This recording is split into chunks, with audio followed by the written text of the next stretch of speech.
I loved the documentary. I watched it last night. Thought it was tremendous.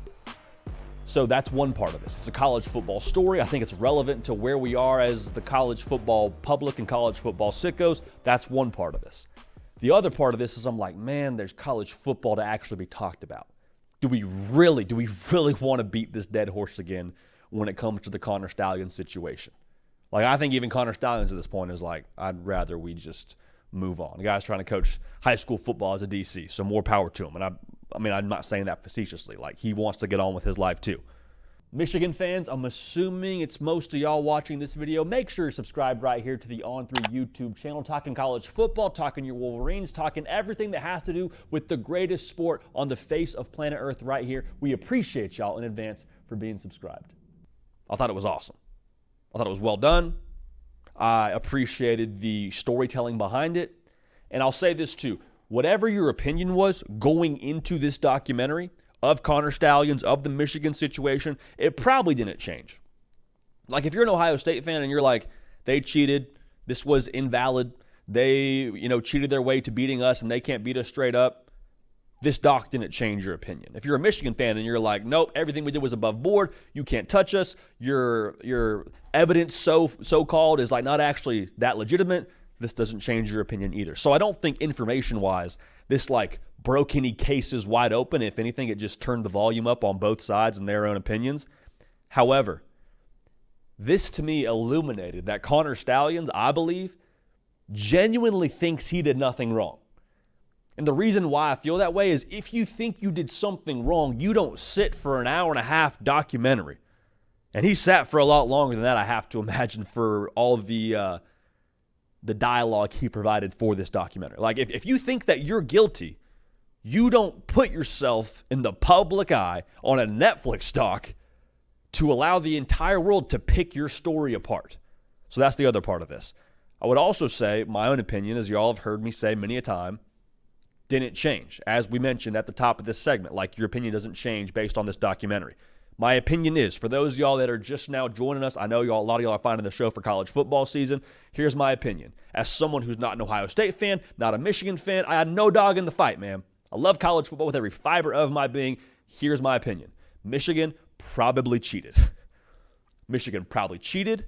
I do not believe that Connor Stalions was just some rogue staffer, that Jim Harbaugh and company had no idea what was going on. Probably cheated, probably broke the rules. That's one part of this. The other part of this is I am not naive enough to believe that Connor Stalions is the only person in the college football world doing these sorts of things. Okay? You think Connor Stalions just got this idea on his own to have people record the sidelines and whatnot? He got caught. So that's in and of itself probably worth something, but I'm just saying I'm not naive enough to believe that he's the only one going to these lengths to advance scout. Okay? So that's that. Now, to kind of tie this whole thing together when it comes to my opinion, again, I don't think this is the end-all, be-all for why Michigan was successful. And if that is your opinion, my opinion on that opinion is that you're coping. You're coping.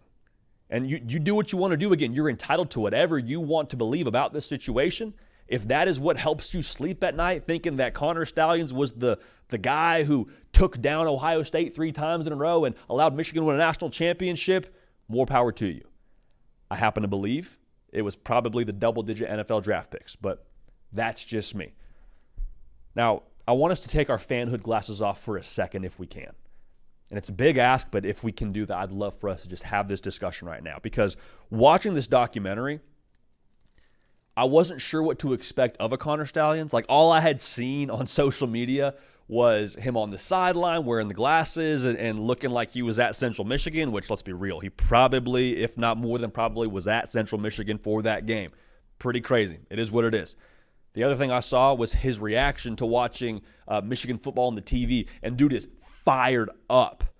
Like turn up the most intense fan that you know to 11, yelling at the TV, sitting by himself, singing the fight song. I was like, this dude's a little bit crazy. And so I expected to watch this documentary and hear him talk and be like, okay, this was a crime of passion, it seems like. I expected Connor Stalions to be a little bit of a weird dude, maybe a little bit nerdy, like a little bit awkward.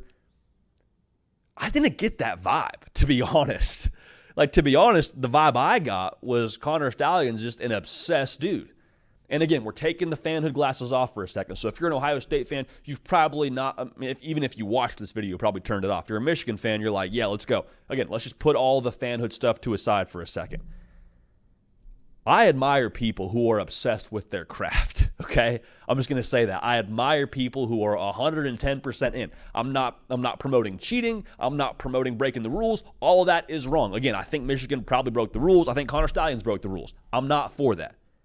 But in a vacuum, I would say anybody who cares enough to film themselves doing thousands of signals and have a several thousand file or several thousand Google Doc, whatever it was, to have just a behemoth of information and files dedicated to coaching Michigan football in the future, to be that obsessed, I'm like, okay, is that weird? Yeah. Is that a bit much? Yeah. Is it bad to cheat? Of course. Do I respect the heck out of the dedication and the obsessive nature about something he cares about deeply? Also, yes. Again, not promoting it, but there is some small part of you watching what Connor Stalions did to try and get Michigan football to the heights that he wanted it at. And you're like, okay, in some way, shape, or form, whether it's helping Michigan win football games, whether it's excelling at your office job, like if any of us were 50% as dialed in and committed and going not just the extra mile, the extra 10 miles like Connor Stalions did, there's something that I think, again, taking the fanhood glasses off, saying cheating is wrong, there's something where you're like, okay, I can respect that. I can respect that. I'm not promoting cheating. I don't know how many times to say that. I think that's bad. I think they cheated. I think that's wrong. I think they should be punished. All that. However, there's a part of you that respects the obsessive nature with his craft and what he cared about.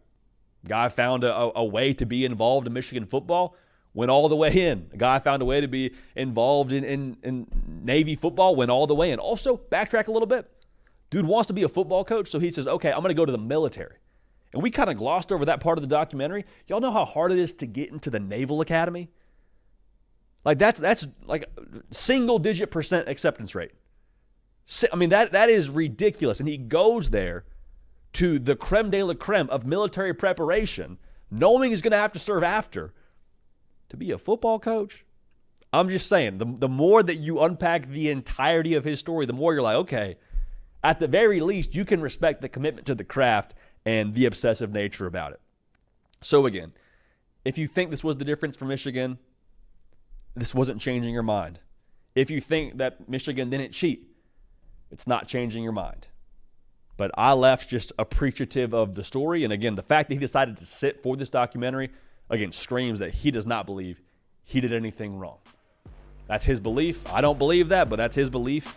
And we'll see how this thing plays out going forward, if there is more news to be had about that, which, again, we got college football games. I hope there's not a whole lot more to unpack with that, but it is what it is. Hey, y'all, thanks so much for watching. Subscribe to the channel here to make sure you don't miss an episode of The Hard Count. Also, be sure to check out other videos on the On3 YouTube channel.